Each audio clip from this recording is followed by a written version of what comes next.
আল্লাহু আকবার বলা, আমি আমার রবের শ্রেষ্ঠত্ব স্বীকার করছি, এই বলাতে যদি আমাকে শিবের ট্যাগ খাইতে হয়, এই বলাতে যদি আমাকে জামাত ইসলামের ট্যাগ খাইতে হয়, তাহলে এটা হচ্ছে দুঃখ আর কি আছে বলেন। যখন ফ্যাসিস্টের আমল ছিল তখন কিন্তু যখন কেউ বলতো নারায়ে তাকবীর আল্লাহু আকবার বলে স্লোগান তুলতো কেউ, তখন হচ্ছে তাকে বলা হতো শিবির, জামাত ইসলাম। আল্লাহু আকবার বলা, আমি আমার রবের শ্রেষ্ঠত্ব স্বীকার করছি, এই বলাতে যদি আমাকে শিবের ট্যাগ খাইতে হয়, এই বলাতে যদি আমাকে জামাত ইসলামের ট্যাগ খাইতে হয়, তাহলে এটা হচ্ছে দুঃখ আর কি আছে বলেন।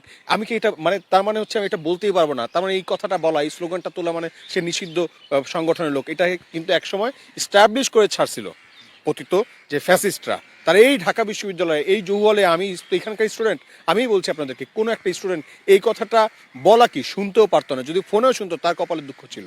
এমন একটা সময় গেছে, কিন্তু সেইখান থেকে দেখেন এখন আমরা যে কেউ চাইলে হচ্ছে নারায়ে তাকবীর আল্লাহু আকবার বলে হচ্ছে আমরা স্লোগান তুলতে পারি এবং একসাথে সবাই সম্মিলিত কণ্ঠে স্লোগান তুলতে পারি।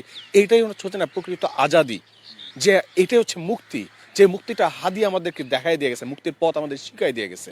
এবং আমাদের যে বিলিফ, যে রুট, আমাদের যে অস্তিত্ব, এটাকে হচ্ছে টিকিয়ে রাখার জন্য, এটাকে জানান দেওয়ার জন্য আমাদের অস্তিত্বকে নিয়ে আমাদের লড়াই চালাই যেতে হবে। আমাদের যতটুকু সামর্থ্য আছে আরও প্রস্তুতি নিয়ে আমাদেরকে লড়াই চালাই যেতে হবে। এই কথাগুলি হাদি আমাদের